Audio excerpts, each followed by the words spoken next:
Would you eat your kids if there were no animals around, but you had the choice between eating vegetarian or eating your weaker and smaller kids? Eating animals as a luxury product is haram and unacceptable, as it sets a dangerous precedent that we can oppress the weaker just because we can.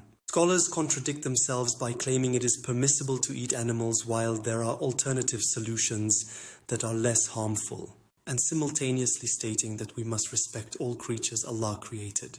Islam is about compassion, so if some scholars disagree with my claims that are backed by logic and reason, and somehow you believe those self-proclaimed scholars have a valid point, even though they couldn't provide a more reasoned counter-argument grounded in logic, then this approach to validate truth is going against everything Islam stands for. Islam teaches us to be self-accountable, which means we cannot follow anyone blindly. Only their logic and reasoning are what count. If someone calls themselves a scholar, but their logic and reasoning are flawed, and they aren't willing to accept a more reasoned counter-argument because it came from someone that lacks status, then they do not deserve the title of scholar. Instead, in Islamic teachings, we call them hypocrites, munafiq.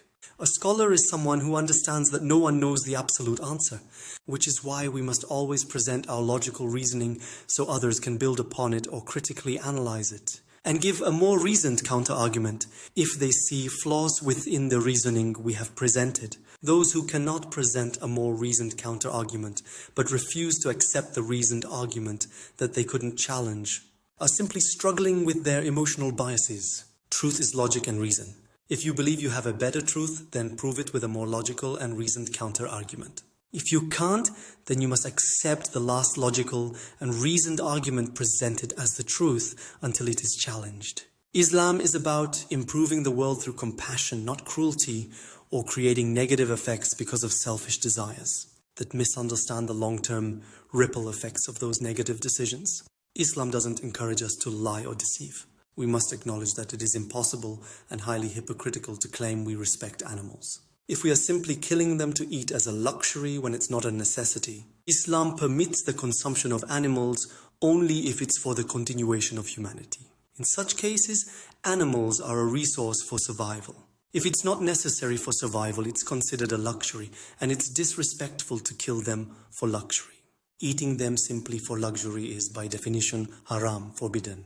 And justifying the killing of animals for luxury consumption goes against everything Islam stands for. If someone wants to counter this fatwa, they must provide a more reasoned counter-argument on how it is respectful to devalue animals' lives by killing them for luxury food choices when there are plenty of alternatives available.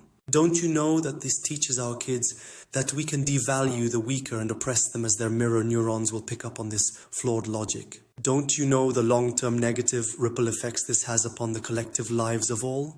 Don't you understand how we have lost the purpose of animals, as this behavior causes us to only see them as walking food resources instead of creatures deserving love and respect? Islam is about learning to control our desires and think about the collective lives of all and the long-term consequences of our actions on all of existence over time. We should lessen global suffering by sharing a part of the suffering on each of us, so the weight of that global suffering that rests on one person's shoulders will be easier to handle, as we all help and share that weight together while trying to find solutions to eliminate that suffering for all through innovation. This way, we can improve everyone's quality of life and live in love and harmony. So it is not justifiable to kill and eat animals when there are less harmful alternatives available.